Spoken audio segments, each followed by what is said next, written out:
Film ini dimulai dengan seorang cowok yang baik sih sebenarnya, bukan fuckboy dan sejenisnya yo. Dia ini bernama Inman dan dia ini adalah avatar pengendali taksi alias supir. Nah, Inman bareng gerombolan dal kenyut ini kemudian berencana untuk pergi ke pijat plus-plus gitu.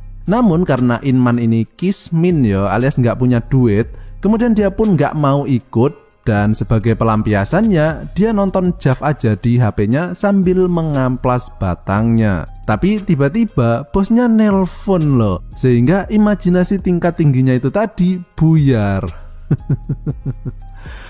Bosnya menyuruh Inman untuk menjemput klien penting katanya, dan sambil ngomel-ngomel sendiri, Inman pun berangkat ke tempat yang dimaksud dan film ini pun dimulai. Bukan fake taksi. Setelah sampai di tempat tujuan, terlihat seorang kakek legend bareng dengan seorang cewek. Kalau kalian mengikuti channel Pak D, pasti sudah tahu ya, mbak yang satu ini sering banget Pak D bahas ya. Dia ini adalah Kim Sun Young dan di film ini dia bernama Jiun. Dia ini adalah seorang cewek panggilan. Nah, tapi Inman ini baru sadar kalau Jiun ini adalah cewek yang pernah kuliah di tempat yang sama dengannya dulu. Seorang cewek yang paling cantik dan paling pinter di kuliahannya dulu. Namun Jiun ini nggak kenal yo dengan Inman. Dan di sepanjang perjalanan, Inman melalui kaca spionnya mencuri-curi pandang ke Jiun. Dan nampak wajah Jiun ini terlihat sedih yo. Sesampainya di hotel, mereka pun masuk dan Inman disuruh menunggu di bawah. Beberapa menit kemudian, Jiun pun selesai melakukan pekerjaannya dan hendak menuju pulang. Dan di sepanjang perjalanan, entah kenapa tiba-tiba Jiun ini curhat ke Inman. Jiun mengatakan bahwa dirinya terlahir di keluarga yang miskin dan orang tuanya bilang agar kuliah yang tinggi biar hidupnya nanti bisa lebih baik dari mereka. Tapi kenyataannya nggak kayak gitu. Akibat menguliahkan Jiun, kemudian Jiun dan keluarganya justru terlilit hutang. Jiun tentu saja berusaha melunasi hutang tersebut dengan bekerja secara benar, namun semua itu nggak bisa mencukupinya sehingga ia pun terpaksa bekerja seperti saat ini. Merasa tidak kuat lagi menjalani hidupnya, Jiun pun kemudian berkata bahwa dia ingin melakukan bunuh Dirman. Sementara itu, Inman yang sebenarnya suka ke Jiun sejak dia kuliah dulu, kemudian asal ngomong aja, asal nyeplos gitu, bahwa dia juga pengen mati dan dia memiliki sebuah klub bunuh Dirman. Jadi matinya bareng-bareng gitu. Tertarik dengan hal tersebut, Jiun kemudian memberikan nomor HP-nya dan mengatakan untuk menghubunginya jika mereka nanti melakukan pertemuan di klub tersebut. Nah, akibat mulutnya yang asalnya nyeplos tadi, kini Inman terpaksa mengikuti permainan tersebut. Karena mungkin ini satu-satunya kesempatan agar dia bisa bertemu lagi dengan Jiun. Inman pun segera membuat blog yang isinya itu undangan kepada semua orang yang pengen melakukan bunuh Dirman. Dan untuk menarik minat orang-orang tersebut, kemudian Inman mengatakan bahwa dia akan mengabulkan permintaan mereka semua sebelum bunuh Dirman. Dan lagi-lagi Inman ini asal aja ya bikin iklan.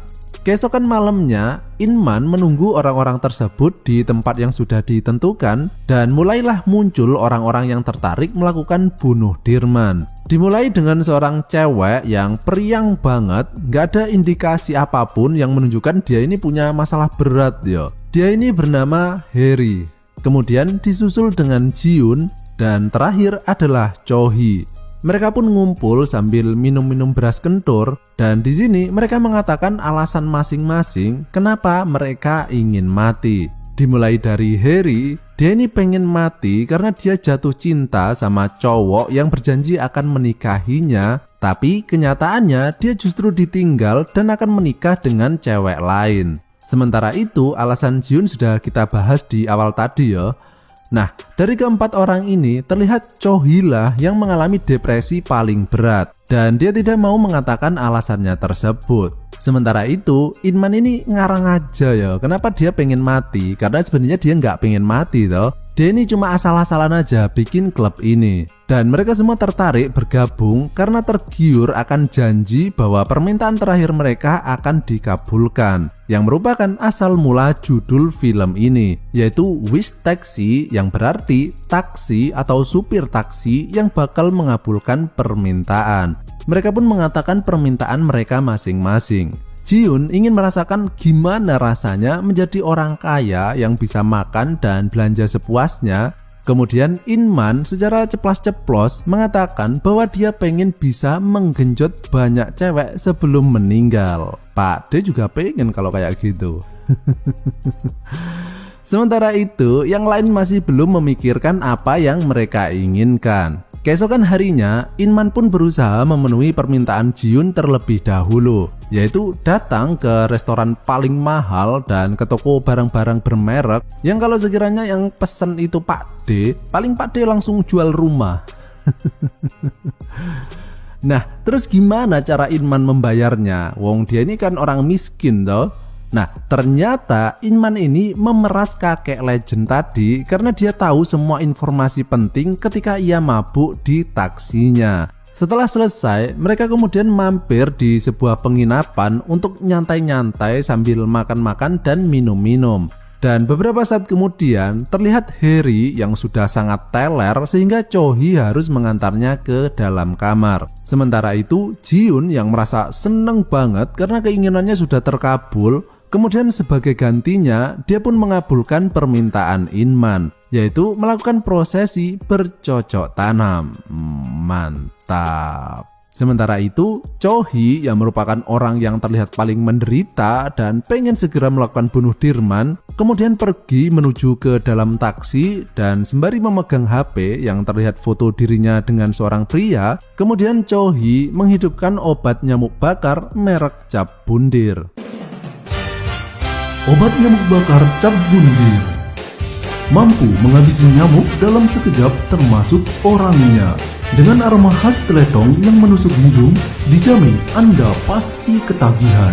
Obat nyamuk bakar Cap Bundir, rasanya nyamuk banget. Beberapa saat kemudian, Inman yang hendak mengambil sempaknya di taksi kemudian menemukan Chohee di dalam taksi yang kini sudah dipenuhi dengan asap. Inman pun langsung mengeluarkan Chohee dan untung saja Chohee ini masih bisa diselamatkan yo. Keesokan harinya tiba giliran Harry yang memiliki sebuah permintaan, yaitu dia ingin mengacaukan hari pernikahan mantannya dulu yang sedang mengadakan acara pernikahan, yaitu dengan cara menyamar menjadi mempelai wanita dan dengan bantuan Jiun dia berhasil menghancurkan biji masa depannya. Dan sebagai rasa terima kasihnya, kemudian Harry pun kini mengabulkan permintaan Inman untuk berwisata ke dalam goa. Jadi udah 2 cewek ya yang kena.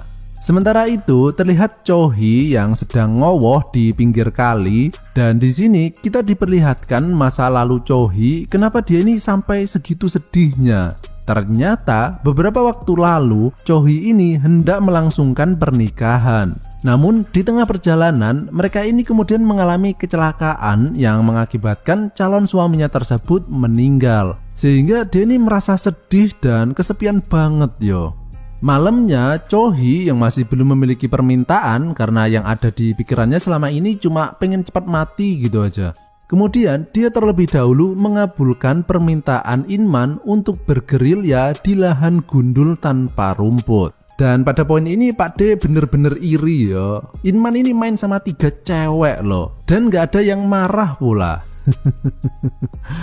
Keesokan harinya sebelum memutuskan melakukan bunuh Dirman, mereka kemudian berpikir untuk berpisah terlebih dahulu menyendiri selama 2 hari. Dan dalam masa tersebut, masing-masing karakter ini kemudian mencoba mencari arti di dalam hidup mereka.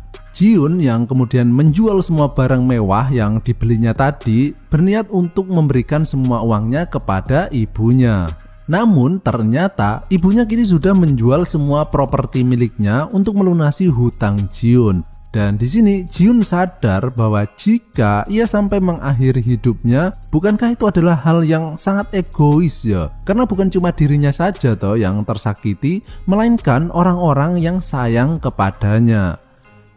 Harry yang hendak menemui mantan pacarnya untuk meminta maaf karena sudah merusak acara pernikahannya, justru melihat mantannya tersebut kini sudah ganti cewek lagi. Dan di sini ia sadar kenapa dia harus sampai membuang-buang hidupnya demi laki-laki seperti itu. Sementara itu, Cho-hee kini merasa ragu untuk mengakhiri hidupnya karena selama beberapa hari ini dia ini merasa bahagia banget berada di antara ketiga orang tersebut. Karena dia ini sadar bahwa setelah kepergian calon suaminya tersebut, dia ini merasa sangat kesepian. Dan Cho-hee justru menemukan hal-hal yang bisa menghibur rasa kesedihannya tadi ketika ia bersama dengan ketiga orang tersebut. Sementara itu, In-man kini sadar bahwa dia ini jatuh cinta kepada Cho-hee. Dan Cho-hee pun kini seolah-olah memiliki keinginan untuk hidup lebih lama lagi. Dan disinilah masalah pun kemudian muncul. Terjadi cekcok antara mereka berempat, di mana In-man ini berusaha mencegah agar mereka semua tidak jadi mengakhiri hidup mereka. Namun rasa ragu masih menyelimuti keputusan mereka. Hingga akhirnya karena mereka ribut sendiri, In-man nggak fokus mengendarai taksinya, yang kemudian menyebabkan taksi mereka disosor seekor truk. Beberapa hari kemudian, terlihat mereka berempat masuk rumah sakit dan mengalami cedera namun masih hidup semua. Dan dokter kemudian mendatangi Cho-hee karena dia ini koma selama beberapa hari dan mengatakan bahwa dia kini tengah hamil, yang semakin membuatnya memiliki semangat untuk hidup lebih lama lagi. Dan karena Cho-hee tadi masih belum memiliki permintaan, kemudian Cho-hee pun menyebutkan permintaannya tersebut, yaitu dia ingin agar mereka berempat untuk melanjutkan hidup dan berusaha sebaik mungkin di dalam hidup mereka. Dan mereka pun menyetujui permintaannya tersebut. Beberapa tahun pun berlalu, kini Ji-yoon dan Harry sudah bekerja di sebuah toko pakaian. Sementara itu, In-man kini sudah menikah dengan Cho-hee yang sudah memiliki anak, dan terlihat dia kini juga sudah mengandung anak kedua. Sangat aktif ya bercocok tanamnya. Dan akhirnya mereka semua kini pun bisa melanjutkan hidup mereka sebaik mungkin, dan film ini pun berakhir.